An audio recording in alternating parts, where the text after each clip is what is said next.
Halo sobat semua, selamat datang kembali di channel novel kita. Sebelum kita lanjutkan ceritanya ini, ayo jangan lupa subscribe, like, komen, share, dan nyalakan lonceng notifikasinya agar mendapatkan notifikasi video terbaru ketika Mimin upload videonya. Dr. Stranger Thomas Kin, bab 393 tidak perlu beli. Angelin mengerutkan keningnya. Apa maksudmu mencuri? Kamu punya bukti apa? Jackie mendengus. Bukti. Ini buktinya. Perhiasan-perhiasan di meja ini buktinya. Kamu tahu harga perhiasan Feng's Jewelry tidak? Kalian tahu perhiasan seplastik ini berapa harganya tidak?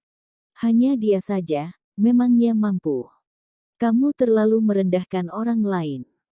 Beberapa teman Angelin juga mulai kesal. Memangnya hanya kamu yang mampu, orang lain tidak mampu. Kamu punya perhiasan berarti kamu beli sendiri, orang lain punya berarti nyuri. Jackie mengangkat kantong plastik itu dan berkata, kalian pernah melihat orang membeli perhiasan ditaruh di kantong plastik hitam seperti ini? Mana ada yang tidak dibungkus dengan kantong kertas khusus mereknya? Lagi pula, kalau kalian bilang ini beli pakai uang, mana bonnya? Perlihatkan bonnya, kalau ada, aku baru percaya. Thomas berkata datar, tidak ada. Tidak ada bon, kalau bukan curi jadi apa? Percakapan mereka membuat orang-orang terdiam. Apakah benar hasil curian? Perhiasan mewah di tangan mereka ini adalah hasil curian. Thomas Kin, harga perhiasan-perhiasan ini sangat mahal. Kamu tahu tidak mencuri barang semahal ini adalah kejahatan serius. Kamu benar-benar tidak takut mati. Angelin kesal sampai hampir menangis. Tidak mungkin. Kak Thomas sudah pasti bukan pencuri, kamu jangan sembarangan ngomong. Wajah Rahel juga memasang ekspresi mengejek, apanya yang sembarangan ngomong. Sekarang kalian membawa begitu banyak perhiasan tanpa alasan, apalagi tidak ada kantong kertas dan tidak ada bon, memangnya masih tidak cukup untuk membuktikan kalian mencuri. Angelin Wang, kamu juga demi bisa menang dariku, baru pergi mencuri begitu banyak perhiasan untuk pamer. Kamu terlalu suka pamer. Air mata tergenang di mata Angelin. Bukan, ini bukan hasil curian. Kak Thomas tidak mungkin mencuri. Thomas menarik tangan Angelin dan menepuk punggung tangannya dengan ringan, menyuruhnya tenang. Di wajahnya terlihat senyuman yang penuh percaya diri, kemudian dia berkata datar. Alasan tidak ada kantong keras, karena terlalu susah dibawa. Dan alasan tidak ada bon, adalah karena semua ini memang bukan dibeli pakai uang. Jackie memukul meja, Jadi kamu mengakui kamu mencuri. Thomas melanjutkan, karena aku sama sekali tidak perlu membelinya, toko Feng's Jewelry yang ada di kota Donghai adalah milikku. Suasana ruangan hening seketika, kemudian, terdengar suara tawa berlebihan Jackie. Hahaha. Kamu mau membual juga tidak pikir dulu. Kamu benar-benar sangat lucu, Feng's Jewelry punyamu. Kamu tahu kenapa namanya Feng's Jewelry tidak? Karena toko itu dimiliki keluarga Feng. Kalau punyamu, kenapa namanya bukan Kin's Jewelry? Tolong kamu berbohong pakai sedikit logika. Di wajah Thomas juga mulai muncul ekspresi mengejek. Oh, memangnya bos Feng's Jewelry harus bermarga Feng? Dengar-dengar, kamu juga pegawai di Feng's Jewelry. Jackie berkata, benar, Feng's Jewelry punya cabang di seluruh negeri. Aku adalah wakil manajer toko cabang Donghai. Kamu malah berbohong di depanku, kamu salah cari orang. Para teman-teman sekelas juga saling bertatapan, apakah Thomas Kin benar-benar berbohong? Kamu adalah bos Feng's Jewelry.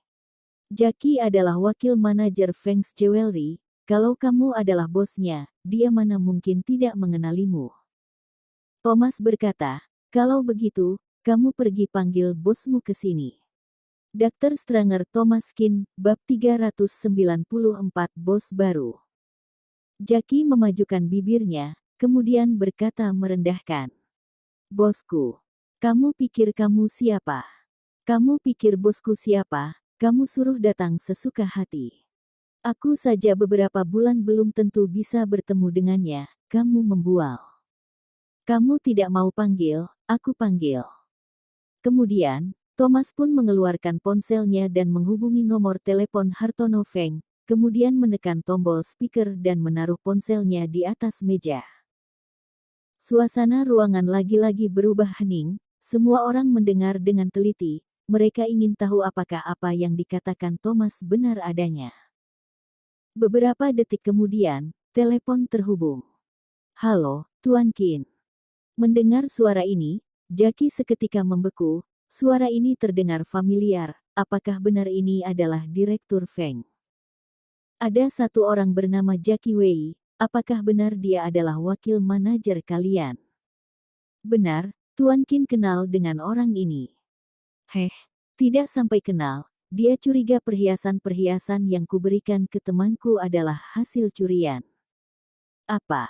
Kurang ajar. Anda di mana? Saya ke sana sekarang juga. Setelah memberitahu lokasinya, Thomas pun menutup teleponnya. Orang-orang saling bertatapan, merasa Thomas tidak seperti sedang membual, karena tadi dia menekan tombol speaker, kalau berbohong, pasti langsung ketahuan. Jackie mengerutkan kening, masih tidak percaya. Berpura-pura, sampai mencari partner untuk membohongi orang. Thomas Qin, kamu tunggu saja masuk penjara. Tidak lama kemudian, pintu ruangan terbuka, Hartono berjalan masuk dengan nafas terengah-engah. Bawahannya tidak sopan kepada Tuan Qin, tentu saja tidak berani mengabaikannya. Tuan Qin adalah dewa tabib, kakek sudah pernah mewanti-anti, harus memperlakukannya dengan penuh hormat. Jackie ini benar-benar terlalu bernyali, berani menyinggung siapapun. Begitu melihat Hartono Feng, Jackie seketika bingung, dia berdiri dan berkata dengan suara sedikit bergetar. Direktur Feng, Anda kenapa bisa kemari? Hartono memasang wajah serius, dia maju dan menamparkan wajah Jackie. Plak. Seketika muncul jejak tangan di sebelah wajah Jackie. Aku kenapa kesini? Kamu bilang sendiri kenapa aku kesini, kamu benar-benar buta, berani-beraninya menyinggung Tuan Qin. Jackie membeku, tamparan ini menyebabkan otaknya tidak berputar. Direktur Feng, dia bilang dia adalah bos Feng's Jewelry, aku. Hartono mendengus, apa yang tidak mungkin? Feng's Jewelry cabang kota Donghai sudah diberikan kepada Tuan Qin, prosedurnya juga sudah selesai, hanya saja belum sempat memberitahu kalian saja, kamu benar-benar tidak takut mati. Tuan Qin, saya benar-benar minta maaf, ini semua akibat kelalaian saya, nanti saya akan langsung memberitahu bawahan, agar mereka tahu siapa bos baru mereka. Thomas berkata datar.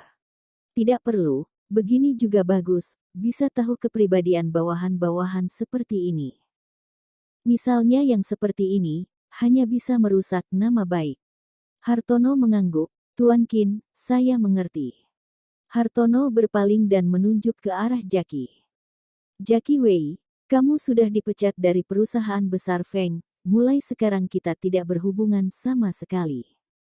Jackie seketika membeku, dipecat. Dia bekerja begitu lama di Feng's Jewelry baru berhasil naik jadi wakil manajer. Gaji tahunan beberapa ratus juta, kerja sebagus ini mau dicari di mana? Dia baru saja beli mobil, cicilannya belum lunas, kalau kehilangan pekerjaan, maka cicilan rumah dan mobil harus bagaimana? Jackie segera maju dan berlutut ke depan Hartono. Direktur Feng. Direktur Feng. Mohon berikan saya satu kesempatan lagi, saya salah, saya benar-benar salah. Ekspresi Hartono datar, aku sudah bukan bos kalian, kamu memohon padaku juga tidak ada gunanya. Jackie Wei sadar dan langsung merangkak ke depan Thomas. Direktur Qin, mohon beri saya kesempatan. Bersambung.